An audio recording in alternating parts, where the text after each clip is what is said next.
The time is 5 o'clock. Here is the world news at 5. First, the top stories. NIMET predicts massive flooding in Ogun, 5 other states during the 2017 rainy season. Bill seeking 20-year minimum jail term for corrupt official before House of Representatives. Again, Senate citing DSS report rejects Ibrahim Mango as EFCC chairman. 4 teenage suicide bombers die in explosion near Maiduguri. In foreign, the U.S. court revokes Trump's new executive order. And Kenyan president says wage bill poses threat to the nation's development. Good evening, I am Agemerio Uaihinan, bringing you the news in detail shortly. And now the news in detail. Nigeria Meteorological Agency (NIMET) has predicted mass flooding in Ogun State and 5 other states during this year's rainy season. Other states are Oyo, Sokoto, Niger, Kwara, and Adamawa because of the rainfall pattern. The forecast contains in the 2017 season rainfall prediction also lists Ogun as one of the several states to experience early onset of rainfall from February 25. The other states, according to NIMET, are Sokoto, Zamfara, Katsina, Kano, Kebbi, Kaduna, Nasarawa, Taraba, Oyo, Lagos, Ondo, Delta, Bayelsa, and Rivers. The agency in its forecast also says that rainfall amounts below the normal level will be recorded in Yobe, Kano, Bauchi, Gombe, Kebbi, Plateau, Taraba, Benue, Kogi, Cross River, Enugu, Imo, Abia, Akwa Ibom, and some other coastal areas. The Institute of Chartered Accountants, ICANN, Abeokuta District Society will hold its year 2017 annual dinner on Friday, March 17 in the Ogun State capital. The dinner will hold 5:30 p.m. at the Banquet Hall of June 12 Cultural Center, Kuto, Abeokuta. The 52nd ICANN President, Deacon Titus Alao Shueton, and other council members will attend the dinner. Activities lined up for the program include a courtesy visit to Governor Ibikunle Amosun and a royal visit to the Alaki of Igbaland, Obari Mugbadebo Okukenu Keri at his Ake Palace in Abeokuta. Former Secretary to the Ogun State Government, Professor Adegbemi Babatunde Onokoya, will deliver the dinner lecture titled Nigeria in Recession, Which Way Out? The dinner's father of the day is the Alawo of Iwowo, Oba Olasukomi Tijani, while Speaker of the Ogun State House of Assembly, Suraj Adekunle, is the chairman of the occasion. Medical doctors in Ogun State public hospitals have cried out over work overload, which they say is affecting healthcare delivery in the state. The doctors, led by the chairman of the state branch of the Nigerian Medical Association, NMA, Dr. Bayomi Olajide, on Wednesday, staged a protest to the governor's office at Okimosa, Abeokuta, to present their complaints to Governor Ibikunle Amosun. The governor was not available to receive them. Addressing newsmen, Olajide says that medical doctors in the state public hospitals are dying of work overload due to the acute shortage of doctors, pharmacists, nurses, and other health workers, and lack of basic modern medical equipment to treat patients. For example, Olajide says less than 150 resident doctors are in the state's over 40 state hospitals, while house officers have not been recruited in the last 3 years. Secretary to the state government, Barrister Taiwo Adiolu, addressing the protesting doctors on behalf of the governor, says the state government will commence the recruitment of doctors and health workers in the next 6 weeks. A minimum of 20-year jail term awaits public servants convicted of official corruption if a bill now before the House of Representatives sails through. The bill seeking to amend the act establishing the Economic and Financial Crimes Commission, EFCC, provides for a minimum of 20-year jail term against the current 2 years. The bill also makes provision for the establishment of special courts to try corrupt officials. Among other provisions, the bill also makes a case for the establishment of a plea bargaining to enable corrupt officials to refund looted funds in addition to a 2-year jail term. The bill has gone through the second reading. The Senate has again rejected the nomination of acting chairman of the Economic and Financial Crimes Commission, EFCC, Ibrahim Mangu, as the substantive head of the agency. As in the past, the Senate based its rejection of Mangu as EFCC chairman on the recommendation of the Department of Security Service, DSS. DSS, in a report sent to the Senate on Tuesday, hours before Mangu appeared before the Senate on Wednesday, claims he's unfit to be appointed chairman of EFCC. Senate last December 15, depending on DSS report, refused to screen Mangu and asked President Buhari to nominate another person.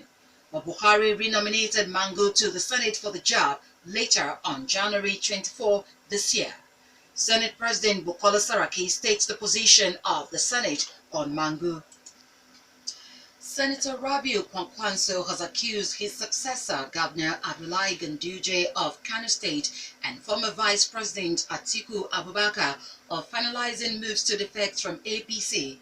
Kwankwanso, a former Kano State Governor and APC Senator, alleges that both APC leaders are working with the McCarthy PDP faction to form a mega party, the Advanced People's Democratic Party, APDP.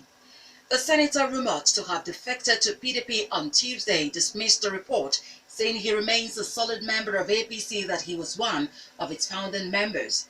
Accusing his detractors of peddling the rumor, Kwankwanso says he has no reason to quit APC. 5 persons, including 4 female suicide bombers, have been killed in a bomb attack on a village near Maiduguri, the Borno State capital. 8 other persons suffered various degrees of injuries in the explosion in the early hours of Wednesday at Usmanti village near Muna Garage in the city. The State Police Commissioner, Damian Chukwu, says 4 teenage female bombers were intercepted by the villagers who attempted to prevent them from carrying out their mission. The police chief, however, explains that 3 of the suicide bombers detonated the improvised explosive vest strapped around their bodies, leaving all the suicide bombers and a villager dead.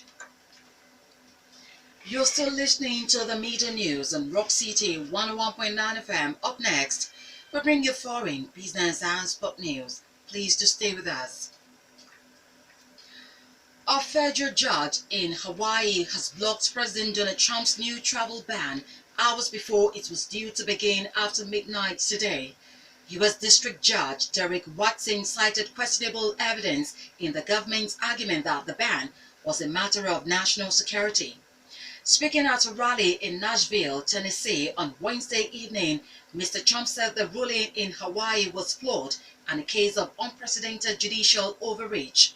Justice Department lawyers argue that the revised ban is an extension of President Obama's move towards stricter screening of travelers from the 6 countries. The order would have placed a 90-day ban on people from 6 mainly Muslim nations and a 120-day ban on refugees. An earlier version of the order, issued in late January, sparked confusion and protest and was blocked by a judge in Seattle. Prime Minister Mark Rutte says the Dutch people have rejected the wrong kind of populism as he celebrated victory in Wednesday's election. With 95% of votes counted, the Prime Minister's party had won 33 out of 150 seats, a loss of 8 seats from the previous parliament. The Freedom Party was in second place on 20 seats, a gain of 5, with the Christian Democrats and the Liberal D66 Party close behind with 19 seats each. The Green Left Party also did well, winning 14 seats, an increase of 10.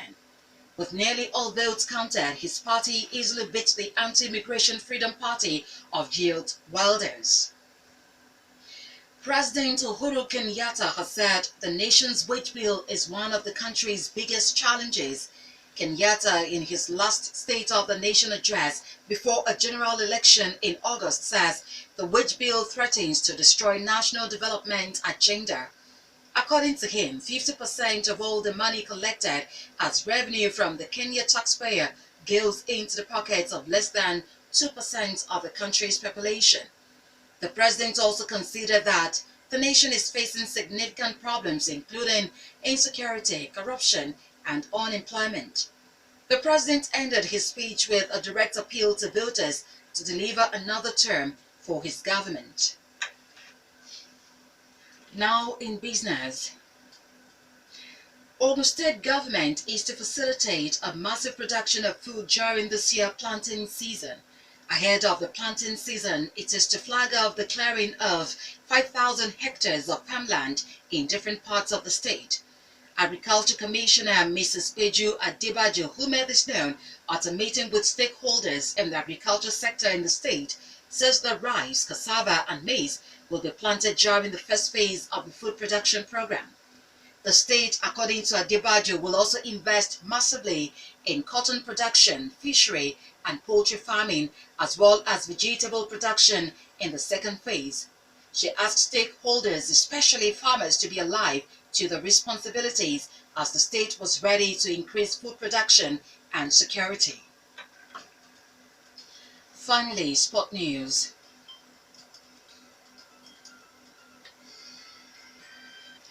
Issa Hayatu's reign as Africa's football chief has ended after 29 years.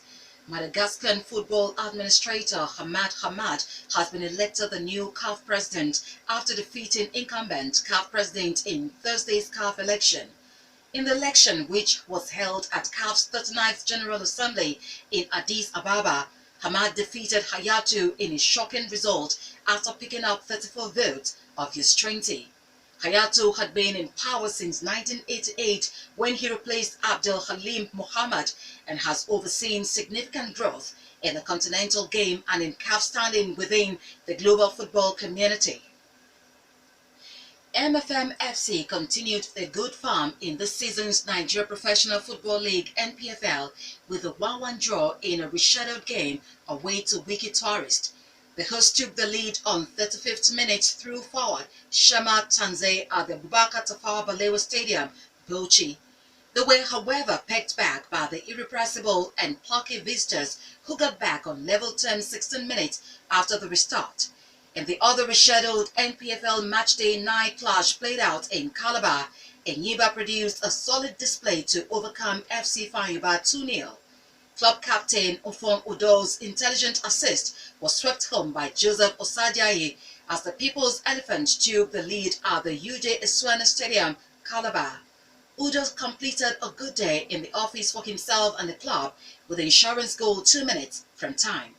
Enyimba move up 4 places on the log as they now occupy 8th spot with 18 points from 13 matches. Wiki Tourist stay bottom of the standings with 12 points from 12 matches. It was the world news at 5, and just before we go, the major stories once again.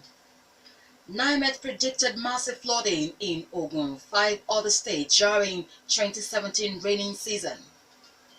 Bill seeking 20-year minimum jail term for corrupt official before House of Representatives.